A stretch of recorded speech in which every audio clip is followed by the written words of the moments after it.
നടൻ ഗോവർദ്ധൻ വിടവാങ്ങി. പ്രിയദർശൻ ചിത്രങ്ങളിൽ ചിരിപ്പൂരം ഒരുക്കിയ നടന്റെ മരണം പുതിയ ചിത്രം പൂർത്തിയാക്കിയതിന് പിന്നാലെ മുതിർന്ന ബോളിവുഡ് നടൻ ഗോവർദ്ധൻ അസ്രാനി അന്തരിച്ചു. 84 വയസ്സായിരുന്നു. വാർദ്ധക്യ സഹജമായ അസുഖങ്ങളെ തുടർന്ന് 5 ദിവസമായി അദ്ദേഹം ആശുപത്രിയിൽ ചികിത്സയിലായിരുന്നു. തിങ്കളാഴ്ച വൈകുന്നേരം ഏകദേശം 4 മണിയോടെയാണ് മരണം സംഭവിച്ചതെന്നാണ് വിവരം. മരണകാരണം എന്താണെന്ന് ഇതുവരെ വ്യക്തമാക്കിയിട്ടില്ല. ഹാസ്യ കഥാപാത്രങ്ങളെയും അവതരിപ്പിച്ചിരുന്ന ഗോവർദ്ധൻ അസ്രാനി എന്ന പേരിലാണ് അറിയപ്പെട്ടിരുന്നത്. 1967 പുറത്തിറങ്ങിയ ഹരേ കാഞ്ച് കി ചൂഡിയാം എന്ന ചിത്രത്തിലൂടെയാണ് അദ്ദേഹം ബോളിവുഡിൽ അരങ്ങേറ്റം കുറിച്ചത്. നടൻ വിശ്വജിത്തിന്റെ സുഹൃത്തായാണ് താരം വേഷമിട്ടത്. നിരവധി ഗുജറാത്തി സിനിമകളിൽ നായകനായും അഭിനയിച്ചു.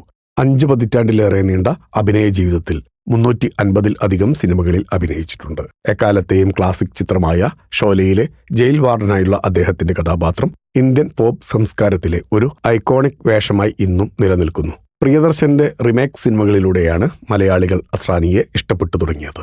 Ramji Rao speaking, Hera Pheri, Mannar Mathai speaking, Bhagam Bhag, Godfather, Hulchul, Boeing, Garam Masala, വെള്ളാനകളുടെ നാട്, ഗട്ടാമീട്ട, മണിച്ചിത്രത്താഴ്, ഭൂൽ ഭുലയ്യ എന്നീ സിനിമകളെല്ലാം പ്രിയദർശൻ മൊഴിമാറ്റിയപ്പോൾ അതിലെല്ലാം അസ്രാനിയുണ്ടായിരുന്നു. കൂടാതെ ധമാൽ, ബണ്ടി ഓർ ബബ്ലി 2, ആർ രാജകുമാർ എന്നീ പുതിയ ഹിറ്റ് സിനിമകളിലും കൂടാതെ ഓൾ ദി ബെസ്റ്റ്, വെൽക്കം തുടങ്ങിയ ചിത്രങ്ങളിലും അദ്ദേഹം അഭിനയിച്ചു.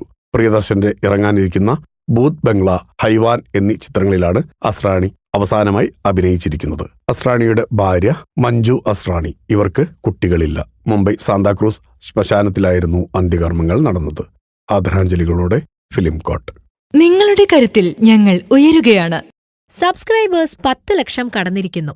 സ്വർണ്ണ തളിക നേടാൻ സഹായിച്ചതിന് നന്ദി. നിങ്ങളും ബെൽബട്ടൺ അമർത്തോ. നല്ല വാർത്തകളുടെ നോട്ടിഫിക്കേഷൻ ഉടനെത്തും. വിശ്വസിച്ച് ഒപ്പം നിൽക്കുന്നവർക്ക് ഒരിക്കൽ കൂടി നന്ദി.